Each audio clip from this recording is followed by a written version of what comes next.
আমার নিজের ব্যক্তিগত কথা হলো যে যারা সাংবাদিকতার সাথে জড়িত তারাই সাংবাদিকের প্রেস ক্লাবের সদস্য থাকবেন, আজীবন হোক আর ক্ষণস্থায়ী হোক। আমি রহিম বাদশা, আলম পলাশ, কাদের পলাশ আরো কয়েকজন আমার কাছে গিয়েছিল, সেই চিঠিটা নিয়ে কিন্তু আমি সইও করিনি।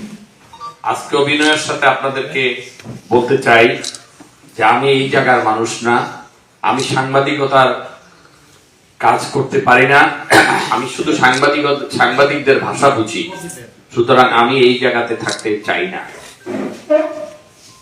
There is no difference between me and the last regime if I am continue my membership in the press club. আমি আপনাদের ভালোবাসা নিয়ে থাকতে চাই।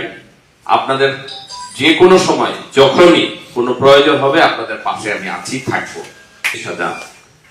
প্রেস ক্লাব কিন্তু কোনো অনুদানের জায়গা না যে আমি 10 জন 20 জন ব্যবসায়ীকে রাখলাম, ওনারা প্রেস ক্লাবে চাঁদা দিল আর প্রেস ক্লাব চললো, এটা কিন্তু প্রেস ক্লাব তা না।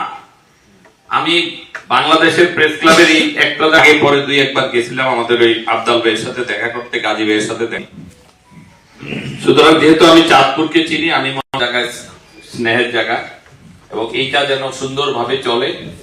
এবং যারা ওই যে আমার মতো মেম্বার হয়েছে ওই সব মেম্বারদেরকে বাদ দিয়ে যারা অরিজিনালি সাংবাদিকতার সাথে জড়িত তাদেরকে রেখে প্রেস ক্লাবটা পরিচালনা করেন।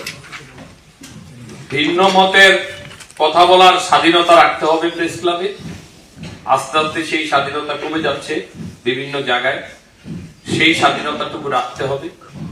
এবং সেই স্বাধীনতা রাখতে যেয়ে যদি আমার কোনো অন্যায় আপনাদের চোখে পড়ে, আমার অন্যায় কাজটুকু আপনারা লেখেন, আমি সম্মানের চোখে আমার নিজেকে রেকটিফাই করার চেষ্টা করব।